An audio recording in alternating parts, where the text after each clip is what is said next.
Okay, så vi har blandet jernklorid sammen med natriumhydroxid, og det har altså skabt en bundfald, som derfor er tungt opløst, og hvis vi så finder ud af, hvad der er sket. Og vi kan starte med at se på den her jernklorid, hvor det er, at der er et reaktionsskema, hvor vi kan se, at jern har 3 positive elektroner, og hvor der klorid har 1 negativ elektron, og derfor er det ikke helt, stabilt. Så derfor skal der så være 3 klorid, før det er elektrostabilitet i den her formelighed.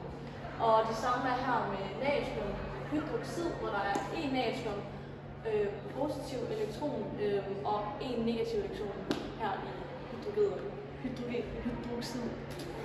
Ja, whatever. Så derfor skal vi se, hvilke nogen der så reagerer med hinanden, for der som sker det her bundfald, som vi kan se i vores forsøg. Og vi har ligesom 2 muligheder for, hvad der ligesom kunne være tungt at bygge sammen. Man kan sige, at det kan ikke være natrium og jern, der går sammen, fordi de begge to har en positiv, og dermed vil ikke være elektrisk stabilt. Og det kan heller ikke være hydroxid og klorid, der går sammen, fordi det vil heller ikke være elektrisk stabilt. Så derfor har vi 2 muligheder. Det kan enten være natriumklorid, eller det kan være jernhydroxid. Og vi ved derfor, at det ikke kan være natriumklorid, da natrium er letopløselig, og det er klorid også i vand og sammen med noget andet. Så derfor kan det altså ikke være det, fordi vi har set, at der kommer et bundfald, og derfor er det tungt. Vi kan derfor se, at det er Fe og OH, hvis de går sammen.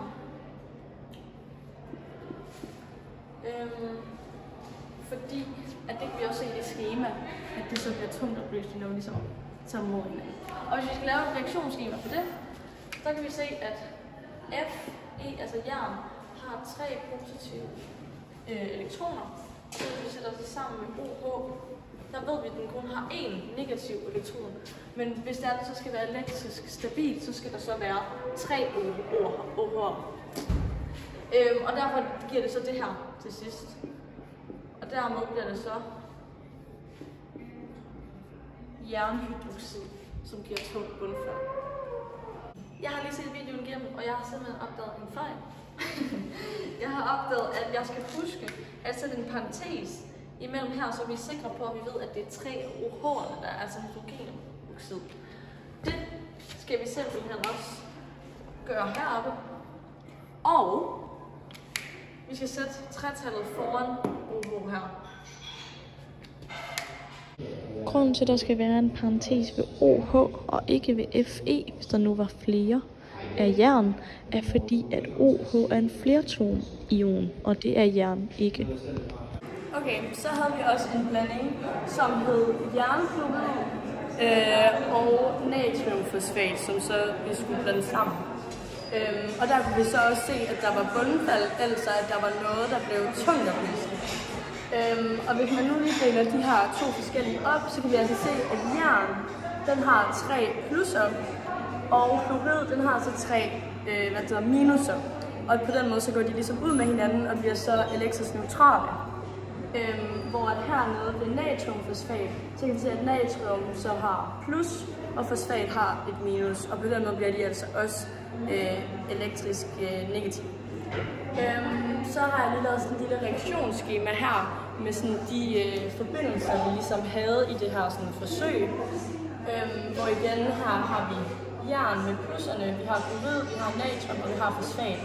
Vi ved, at natrium det altid vil være let opløseligt, uanset hvad det er, det blandes med. Så derfor ved vi allerede, at den ikke har kunne være en del af ligesom at få det her bundfald og få den her tungt opløselige blanding, vi har fået. Og det samme ved vi faktisk med klorid, fordi at de begge to er let opløselige med, uanset hvad de blandes med. Så derfor kan vi ret hurtigt sige, okay, det er ikke nogen af dem. Derfor ved vi så, at det altså er jernfosfat, der er gået sammen og har lavet den her tungt opløselige blanding. Og så har vi fået det her, som så er jernfosfat. Og det er derfor, at vi ser den forbindelse, vi gør. Altså, så det, der egentlig er meningen, der skal stå, det er, at jern har altså 3 positive bindinger, og fosfaten har 3 negative bindinger. Det var lige en lille skrivefejl, jeg lige fik lavet. Så har vi de her to andre ionforbindelser, hvor vi har Na3PO4, som er natriumfosfat, og vi har 3 N'er, positiv ion, plus en PO4, 3 minus negative ioner. Og vi er simpelthen nødt til at have 3 af Na+, fordi vi ligesom har PO4, 3 af minus af dem, så for at det bliver neutral enheds, formelenhed hedder det, også elektrisk neutral. Så har vi AgNO3, som er sølv og nitrat. Her har vi en positiv ion, og vi har en negativ ion. Så det ligesom går op og bliver en neutral formenhed også. Men vi ved, at fordi vi ligesom har fået det her iongitter og det her bundfald, så ved vi, at der er noget tyngdeopløseligt i vores ionforbindelse.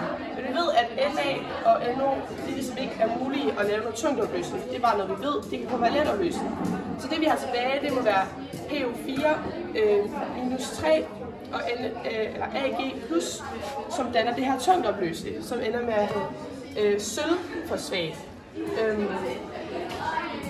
Så vores resultat er, at vi tilbage har vores tilskuerioner, som er væk nu, som var Na og NO. Tilbage har vi så sølvfosfat. Vi kan se her, som danner det her bundfald, og det iongitter, vi får, og vi kan se. Og det, der er sket, er, at vi ligesom har haft minus 3 ioner her, og vi som manglede at gøre det til en neutral formelenhed, så derfor har vi tilføjet Ag3, 3 af dem, for at den bliver stabil. Og ja.